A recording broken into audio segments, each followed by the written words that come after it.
Ia kurang 48 organ. Wu membawanya pulang. Di desa yang hancur karena perang, Wu memungut anggota badan, lalu merebusnya di kuali, dan menambahkan obat rahasia, lalu mencetaknya. Ia menarik tuas dan mengalirinya dengan listrik. Jantung selesai dibuat. Wu merendamnya, dan membuat 48 organ lainnya, lalu memasangnya di tubuh bayi itu. Bayi itu pun lahir baru, dan dinamai Bai Kuiwan. Karena Bai Kuiwan adalah bayi mistis. Ia sering diganggu siluman. Ayah angkatnya memberinya belati ajaib, dan menancapkannya di lengannya. Sejak itu Bai Kuiwan setiap hari berlatih kungfu. Meski ia buta dan tuli, tapi ia penuh semangat, yang menutupi kekurangannya. 20 tahun kemudian Bai Kuiwan jadi dewasa. Wu kini sudah saat sekarat, ia memberitahu Bai Kuiwan tentang masa kecilnya. Dulu, seorang jenderal yang ingin menjadi kaisar, bertransaksi dengan iblis, yaitu menyumbangkan 48 organ putranya, kepada 48 iblis. Dia adalah ayah kandung Bai Kuiwan. Jadi, waktu lahir Bai Kuiwan cuma sisa kepala dan badan saja. Jadi ibunya membuangnya di keranjang, dan menghanyutkannya di sungai supaya mati sendiri. Akhirnya, Wu yang sedang memetik obat melihatnya, lalu mengadopsinya. Setelah selesai bicara, Wu meninggal. Setelah menguburkannya, Bai Kuiwan memulai perjalanannya berburu siluman, untuk mencari organ aslinya. Tubuh aslinya memberi petunjuk tentang keberadaan iblis yang memiliki organnya. Meski sekarang tubuhnya adalah buatan, dan tidak bisa berfungsi normal, tapi bisa tumbuh lagi. Jadi, ia tak terkalahkan meski oleh siluman hebat. Di sebuah penginapan, Bai Kuiwan merasakan kehadiran siluman. Di panggung ada siluman yang menyamar. Penonton berteriak kegirangan. Hanya Bai Kuiwan yang diam saja. Seorang wanita bertopeng keluar, tanpa bersuara. Bai Kuiwan langsung memotong topeng wanita itu. Muncullah sebuah wajah yang mengerikan. Penonton berteriak histeris. Dan siluman pun berubah ke wujud aslinya. Bai Kuiwan tertusuk kaki siluman. Tapi, Bai Kuiwan tidak bisa mati. Ia bangkit lagi. Ia akhirnya berhasil memenggal siluman itu. Tapi, ia juga terjatuh. Saat memberontak, kaki kanannya lepas. Dan muncul kaki baru. Ia bertemu seorang wanita, Dororo. Mereka pergi ke tepi sungai. Muncul siluman bayi raksasa di belakangnya. Mereka kaget dan kabur. Tapi, bayi itu tidak menyerang. Bahkan memanggil-manggil ibunya. Mereka tidak jadi membunuhnya. Bayi raksasa membawa mereka ke reruntuhan kuil. Ternyata, banyak bayi yang dibuang di sana. Karena perang tak berkesudahan, rakyat jadi miskin. Petani sekitar tidak mampu merawat anak, dan memberikannya ke kuil. Roh bayi-bayi berkumpul dan menjadi besar. Lalu mencari orang tuanya yang hilang. Mereka lalu bertemu dengan pedagang. Ia mengundang mereka ke rumahnya. Pedagang memiliki 7 putri kembar. Mereka semua imut dan penurut. Malamnya, mereka berdiskusi daging siapa yang enak. Ternyata, ada yang salah. Tak lama mereka berubah jadi ulat raksasa, dan menyelinap ke kamar Bai Kuiwan. Dororo yang terlelap tidak menyadari bahaya. Untung saja Bai Kuiwan sudah bersiap. Ia loncat dari langit-langit. Siluman ulat kaget. Bai Kuiwan membasminya dalam sekejap. Setelah dipandu siluman bayi, mereka sampai ke ruang rahasia.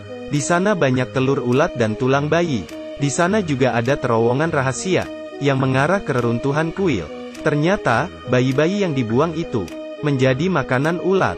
Istri pedagang adalah siluman ngengat, yang juga memakan bayi. Saat siluman ngengat terbang melarikan diri, roh-roh bayi keluar dari bayi raksasa, dan berusaha menahannya. Bai Kuiwan seger lari dan membunuhnya. Sementara, Dororo mengumpulkan penduduk, untuk membakar telur ulat. Saat ini, Bai Kuiwan memuntahkan hatinya. Hari ini, Bai Kuiwan pergi ke kota. Ia kebetulan bertemu pangeran. Pangeran kagum dengan Bai Kuiwan, dan ingin menjadikannya pengawal. Saat ingin mengenalkan Bai Kuiwan pada ayahnya, mereka tak sengaja bertemu ibunya. Saat melihat lambang keluarganya di baju Bai Kuiwan, ditambah dengan wajahnya yang mirip adiknya, ibunya tahu Bai Kuiwan adalah putranya. Saat Bai Kuiwan disentuh ibunya, ia melihat kenangan masa lalunya, dan mengetahui kebenarannya. Bayi ini begitu lahir, tidak punya tangan, kaki, hidung, dan mata. Ia tidak punya organ. Ayah kandungnya mau membunuhnya. Tapi, ibunya menghalanginya dengan badannya. Demi menyelamatkannya, ibunya menghanyutkannya ke sungai. Dan Bai Kuiwan diasuh oleh Wu. Bai Kuiwan tidak bisa menerima kenyataan ini. Ia sangat benci ayahnya. 20 tahun lalu ayahnya bertransaksi dengan iblis. Dan sekarang ia jadi kaisar. Ia lalu menyatukan seluruh wilayah Asia. Saat kaisar tahu kalau putranya masih hidup, ia tidak menyesal atau bertobat, tapi malah mau menghabisinya. Pangeran takut Bai Kuiwan akan merebut haknya menjadi kaisar. Pangeran merencanakan pembunuhan. Ibunya menyusul mereka untuk mencegah. Dua bersaudara bertemu lagi. Mereka bertarung sengit. Tapi, saat ibunya sampai semua sudah terlambat. Saat keduanya berduel, Bai Kuiwan membunuh adiknya sendiri. Kaisar juga ikut menyusul. Ibunya menghalangi kaisar. Jangan bunuh dia karena pangeran sudah mati. Tapi, kaisar yang sudah kesetanan, malah turun dari kuda dan membunuh istrinya. Melihat adik dan ibunya yang mati, hati Bai Kuiwan seperti tercabik. Sebenarnya ia mau memaafkan ayahnya. Tapi, sekarang ia ingin menghabisi iblis berwujud manusia di depannya. Ayah dan anak ini berkelahi. Kekuatan keduanya seimbang. Bai Kuiwan melayangkan jurus pamungkas. Ia menang. Saat ayahnya sekarat, ia tetap tidak menyesal. Telah menyumbangkan organ Bai Kuiwan ke 48 siluman. Bai Kuiwan berbalik, dan menahan ayahnya di tanah. Tapi, ia tidak membunuhnya. Kalau tidak memaafkannya, apa bedanya ia dengan siluman? Tiba-tiba, pangeran yang sudah mati bangkit. Iblis merasuki pangeran, dan menawarkan perjanjian dengan kaisar. Jiwa pangeran akan ditukar dengan jiwa kaisar. Seperti biasa. Herannya, kaisar setuju dengan syarat siluman. Akhirnya, pangeran bangkit. Iblis lalu mengendalikan badan kaisar. Saat siluman mengira dirinya menang, kaisar memakai segenap kesadarannya, dan menikam jantungnya sendiri. Kali ini, ia membuat keputusan yang tepat. Ia mau siluman mati bersamanya. Bunuh aku, sesuai dengan perintah ayahnya. Bai Kuiwan melesat, dan menebas ayahnya dengan pedang ajaib. Setelah siluman mati, tubuh Bai Kuiwan terasa sakit. Kali ini ia menemukan jantungnya. Akhir cerita, pangeran meminta Bai Kuiwan menjadi kaisar. Tapi, ia menolak, karena masih banyak siluman yang membawa organnya. Hanya dengan mengumpulkan organnya, ia baru bisa hidup, seperti manusia biasa, dan merasakan emosi. Aku kaki minyak, sampai jumpa.